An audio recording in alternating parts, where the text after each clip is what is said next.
Peace, everyone. Gypsy, come on. Welcome to another beautiful ass, magical ass moment in time. Want to walk y'all around my neck of the woods this time of night on my property. Look at that. The lights are out in the neighborhood, but not here, said the deer. Look at this. See those lights? They just flash like that. Does anyone know why solar lights flash in the dark like that? When you come out about 4:30 in the morning, it's deep because all of them are flashing.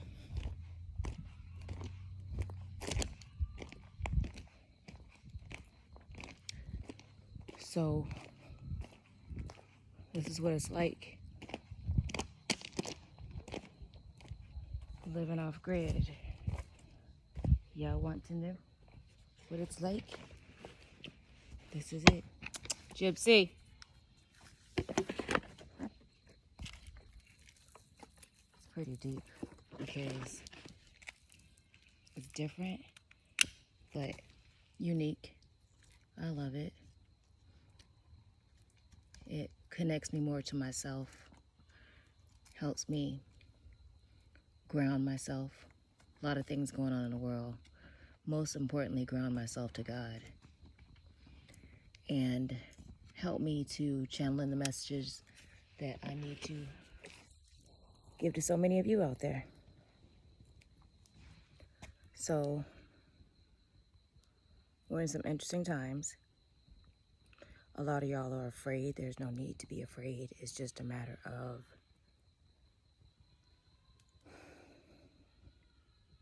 challenging yourself and the things that you didn't feel that you can do, or the things that or you could do, or the things that you feel that you're afraid of. That's what you're going to be challenged to do. Figure it out when there is no lighter fluid. Stuff like that. Wood piles like that is now a snake pile because no one told me about it when I first put the wood pile there.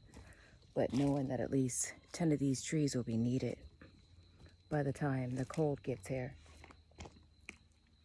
Going from a skyriser to a tiny home is definitely different, but if I can do it all again, I definitely would. It's the best thing, best decision that I've ever made, or should I say that God has ever made for me,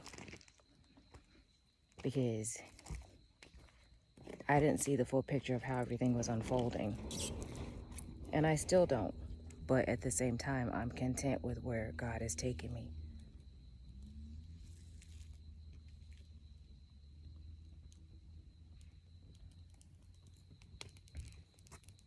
There's a lot of things that you're going to have to learn about living off the grid.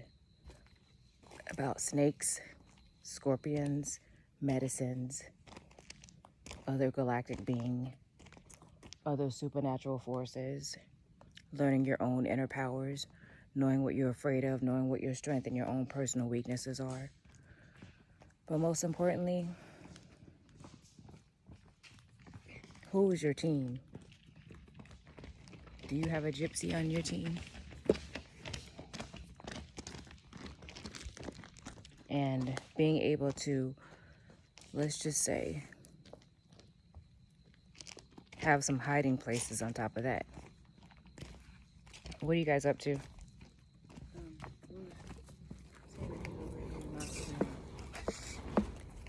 If you wasn't. Yeah, in a minute. Not quite yet. I'm not quite ready for the screaming baby yet.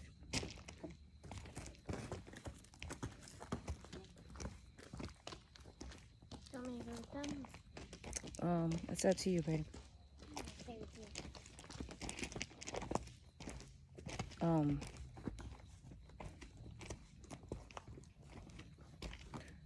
Water filtering systems are very important. How are you going to filter your water? There's life straws, there's boiling your water, but then where are you going to get water from if they stop the water in your area? Because they're going to stop the water. Knowing how to survive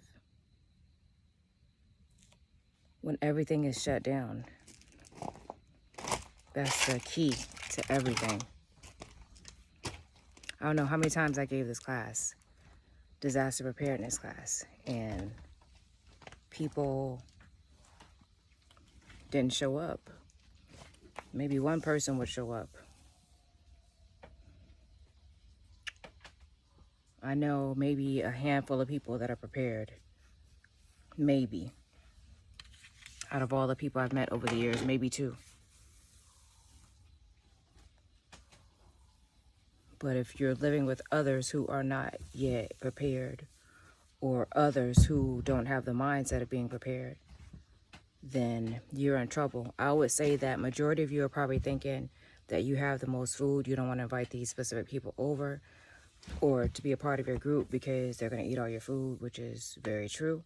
But if they have a skill set or a skill trade, you may be able to barter with that. Like, do they know how to do gardening? Do they know how to do plumbing or, blacksmith type of work? So that's going to be very important as well. What are your security measures that you've even put up and put in place? And most importantly, who's going to be by your side? Who is truly going to be the love of your life in this hour? Because you really got to trust that person with your life to make lifelong decisions for you. In order for the mission to be complete, to be accomplished and complete, a man must leave his mother to cleave to his wife. However, the challenge is a lot of men don't trust women like that, so they're leaving their mother to cleave to their daughters. That leaves no room to complete the cycle of the generational curse, the bloodline covenant with God. But God has stepped in and is stepping in to seal his bride, to show the world that his bride is his elect, his choice, his remnant. We're not alone. We know we're not alone out here. I used to be afraid to walk around out here by myself. Not no more.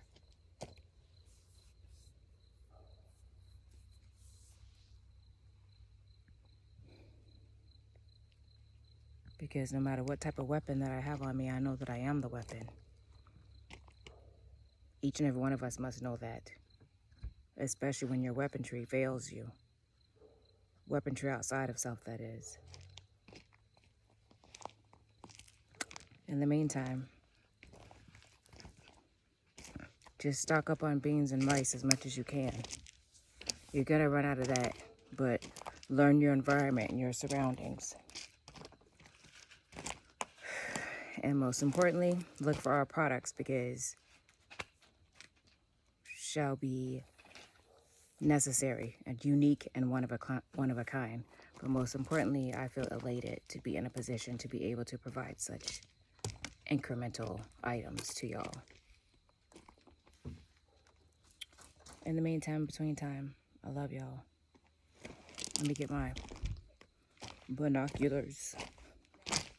Look around the dark a little bit.